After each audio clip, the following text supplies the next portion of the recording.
Everyone, मैं Pallavi cook channel में आप सभी का तहे दिल से स्वागत है।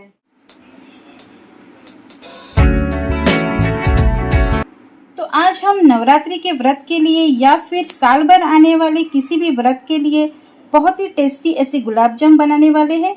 और ये गुलाब जाम हमने बनाया है रतालू से। तो इसे हमने कैसे बनाया है चलिए देख लेते हैं।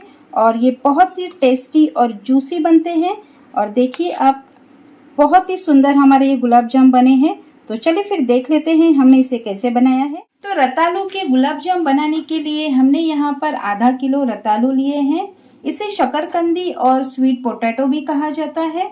तो सबसे पहले हमें क्या करना है, इस कुकर के डब्बे में हमने ये आधा किलो रतालू ले लिए हैं और इसमें हमने थोड़ा सा पानी डालकर इसे 3 सीटी में इसे पका लिया है। तो ध्यान रखना है, हमें कुकर के लिए 3 सीटी ही लगानी है और इसमें ये अच्छे से पक जाएगा। इससे ज़्यादा हमें नहीं पकाना है। तो ये हमने पके हुए रतालू यहाँ पर ले लिए हैं। सारे रतालू के अब हम ऊपर के इसके छिलके निकाल देंगे और इसे हम क्लीन कर लेंगे। तो ये देखिए, सारे रतालू हमने अच्छे से छील लिए हैं। ऊपर का छिलका हमने इसका उतार दिया है। और यहाँ पर एक बात का हमें ध्यान रखना है कि रतालू को पकाने के बाद इसे पूरी तरह से ठंडा कर लेना है, उसके बाद ही ऊपर के इसके छिलके निकाल देने हैं। और अब हम इसे ग्रेटर से ग्रेट कर लेंगे। रतालू को ग्रेट करने के लिए हमने यहाँ पर एक प्लेट ले ली है और ऐसा हमने ग्रेटर ले लिया है और इसके ऊपर रख के हमें इसे अच्छे से ग्रेट कर लेना है। तो रतालू को ऐसे ग्रेटर पर घिसने से क्या होगा, हमें जो गुलाब जाम के लिए जो आटा लगाना है वो बहुत ही सॉफ्ट बनेगा और लम्प फ्री बनेगा। अगर आप रतालू को ऐसे ग्रेट ना करते हुए हाथों से मसलते हैं तो इसमें लम्प्स रहने की चांसेस रहते हैं और ये जो गांठें बच जाती हैं तो उससे क्या होगा, हमारे जो गुलाब जामुन है वो फट सकते हैं। तो अच्छे हमारे सॉफ्ट और स्पंजी अच्छे गुलाब जामुन बनने के लिए ऐसे ग्रेट करना जरूरी है। तो सारे आधा किलो रतालू हमने यहाँ पर अच्छे से ग्रेट कर लिए हैं और यहाँ पर मैंने आधा किलो की क्वांटिटी ली थी। अगर आप चाहें तो इसे कम क्वांटिटी में भी बना सकते हैं। तो ग्रेट किए हुए रतालू में अब हम इसमें दूसरा इंग्रेडिएंट इस्तेमाल करेंगे और वो है मिल्क पाउडर। और मिल्क पाउडर को हमें इसमें एक एक चम्मच करके ही मिक्स करते जाना है, अंदाजा लेते हुए और इसे मसलते जाना है। यहाँ पर अंदाजा लेते हुए हम एक एक चम्मच मिल्क पाउडर डालते जाएंगे और इसे हम मसलते जाएंगे। तो किसी किसी रतालू में हमें कम मिल्क पाउडर लगती है और कभी कभी हमें ज्यादा भी मिल्क पाउडर लग सकती है। तो अंदाजा लेते हुए ही हमें एक एक चम्मच इसमें मिल्क पाउडर ऐड करते जाना है और इस डो को तैयार कर लेना। तो यहाँ पर आधा किलो के लिए मुझे कितने चम्मच मिल्क पाउडर लगी वो मैं आपको बताती हूँ। ये देखिए, हमारा गुलाब जामुन का डो अब तैयार है और इसमें हमने टोटल 10 चम्मच इसमें मिल्क पाउडर डाली थी। और यहाँ पर हमने 1 टीस्पून के हिसाब से ये मिल्क पाउडर ली थी। ये हमने चाय का चम्मच लिया है और ऐसे 10 चम्मच मिल्क पाउडर हमने इसमें डाल के ये आटा बना लिया है।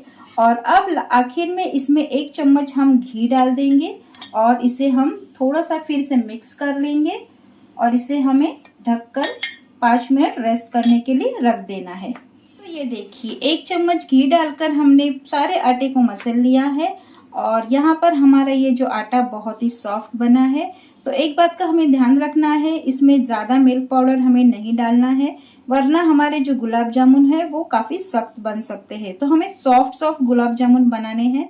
जो आपको मिल्क पाउडर का रेशियो बताया है उसी हिसाब से आप एक एक चम्मच इसमें मिल्क पाउडर डालते जाए और अंदाजा लेते हुए ही ये गुलाब जाम का डो बनाते जाए। गुलाब जाम बनाने के लिए हमारा ये डो अब पूरी तरह से तैयार है और इसे हम 5 मिनट के लिए रेस्ट करने के लिए रखते हैं और तब तक हम गुलाब जाम की चाशनी बना लेते हैं। तो गुलाब जाम की चाशनी बनाने के लिए हमने यहाँ पर गैस के ऊपर एक बड़ा सा पतीला रख दिया है और उसके अंदर हमें 2 कप शक्कर डाल देनी है। आप किसी भी कटोरी का भी नाप ले सकते हो और यहाँ पर मैंने भूरा शक्कर ली है क्योंकि मेरे पास ये अवेलेबल थी।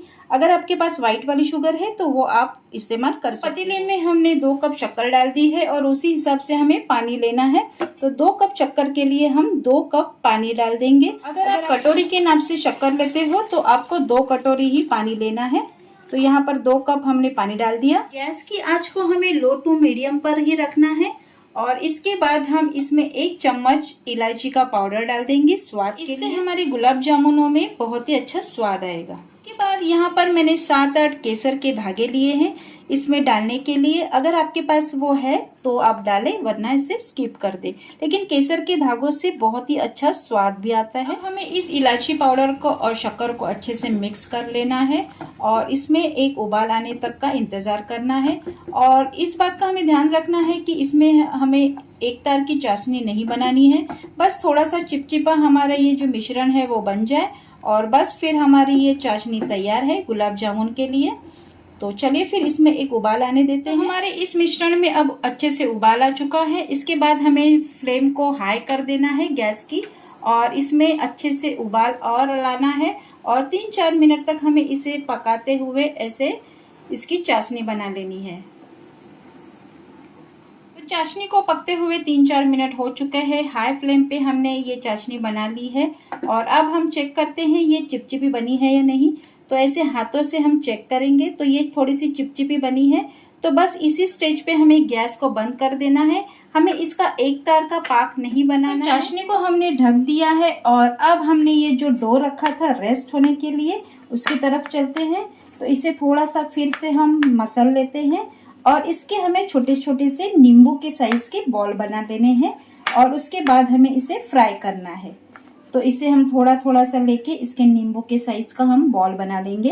जो बॉल है ये देखिए कहीं भी कटा फटा नहीं है और ऐसे ही हमारा ये अच्छा सा डो तैयार होना चाहिए गुलाब जाम के लिए, ताकि हमारे जो गुलाब जाम है वो बहुत ही अच्छे और सॉफ्ट बने और कटे फटे ना बने। तो इस बात का हमें ध्यान रखना है कि इस तरह से हमारा ये डो तैयार होना चाहिए।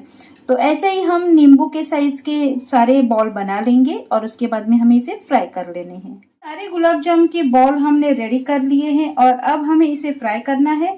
तो चलते हैं गैस की तरफ इसे फ्राई करने के लिए।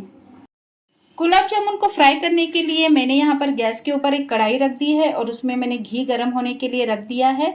और अगर आप चाहें तो गुलाब जामुन आप ऑयल में भी फ्राई कर सकते हो, लेकिन मैंने यहाँ पर घी इस्तेमाल किया है क्योंकि घी से हमारे जो गुलाब जामुन है वो बहुत ही स्वादिष्ट बनेंगे। तो घी अब अच्छे से गर्म हो चुका है और गैस की फ्लेम को हमें धीमा कर देना है घी को गर्म होने के बाद। और उसके बाद हमें एक एक गुलाब जामुन इसमें छोड़ते जाना है और ध्यान रखना है कि एक साथ सारे गुलाब जामुन हमें इसमें नहीं डालने हैं, सिर्फ 4-5 ही गुलाब जामुन के बॉल इसमें हमें छोड़ देने हैं।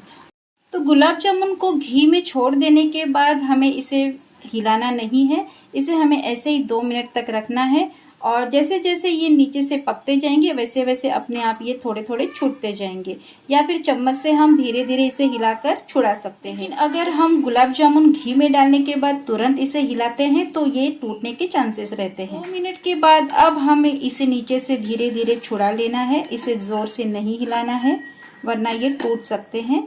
और इसे हिलाने के बाद इसे हमें धीरे धीरे इसे पलट देना है और इसे हमें धीमे आंच पर ही फ्राई करते जाना है। इसमें हमें जल्दबाजी नहीं करनी है वरना हमारे ये जो गुलाब जामुन है वो अंदर की तरफ से कच्चे रह सकते हैं। धीमी आंच पर ही हम इसे आराम से पकने देते हैं। तो कभी कभी गुलाब जामुन पकते हुए हमारा ये जो ऊपर का पोर्शन है वो आधा वाइट रह जाता है और आधा पक जाता है और वो रेडिश बन जाता है, लाल कलर का बन जाता है।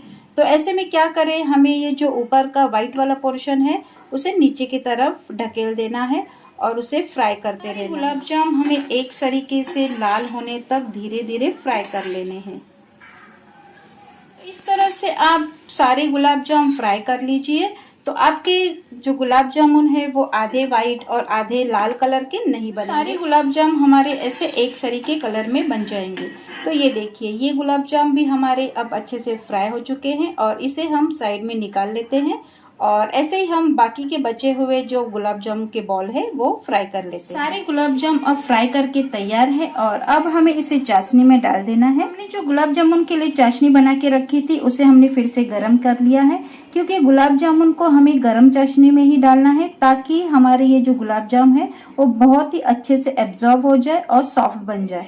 तो हमने ये चाशनी फिर से थोड़ी सी गर्म कर ली है और इस चाशनी में हम अब ये फ्राई किए हुए गुलाब जामुन छोड़ देंगे। करके हम सारे गुलाब जामुन इसमें छोड़ देंगे और इसे हमें पूरी तरह से डुबो देना है।